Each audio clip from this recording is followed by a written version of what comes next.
Okay, when I traveled around to a few of the schools in Peel that were identified by the ministry as part of a cadre of schools that seem to have some significant improvement over the past 5 years in mathematics instruction as measured by EQAO, some things started to emerge that were common amongst all three schools.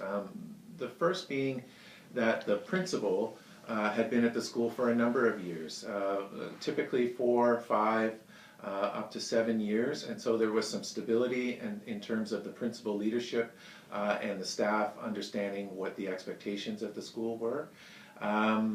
The other thing that seemed to be fairly common amongst all three schools that we visited were that the teachers of grade 3 and 6 had taught grade 3 and 6 for quite some time.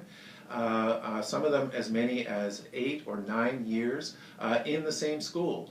And so there was a consistency of practice that was happening in that school. But I think more important to that is the idea of a collaborative culture that the principal was intrinsically involved in. And so teachers were participating in collaborative inquiry, doing that as a team, and the principal was involved in that work. And so there was a lot of sharing of practice, of resources.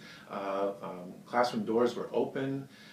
Very much a deprivatized practice in terms of people sharing and being in each other's classrooms to learn from each other.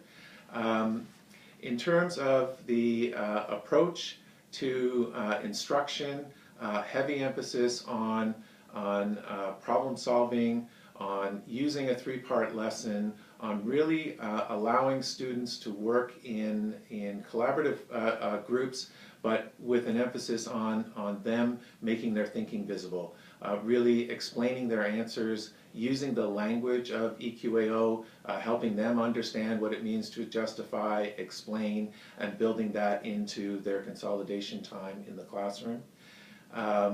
Lots of opportunities for students to engage in things that were authentic, that were related to either things happening in their community or in their school, and applying those mathematics concepts to their everyday life.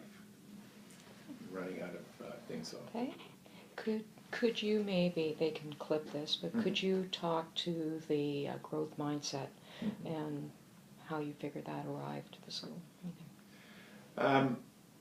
All three of the schools seem to have a sense of a growth mindset, not only amongst themselves as professionals, that there's more that they could learn and that their understanding of math and mathematical concepts wasn't fixed, but also that their students' ability to learn math wasn't fixed either, that they had a growth mindset and that they tackled it from the point of view of identifying what students can do and are having difficulty with, and then really helping them in a variety of ways to build those skills.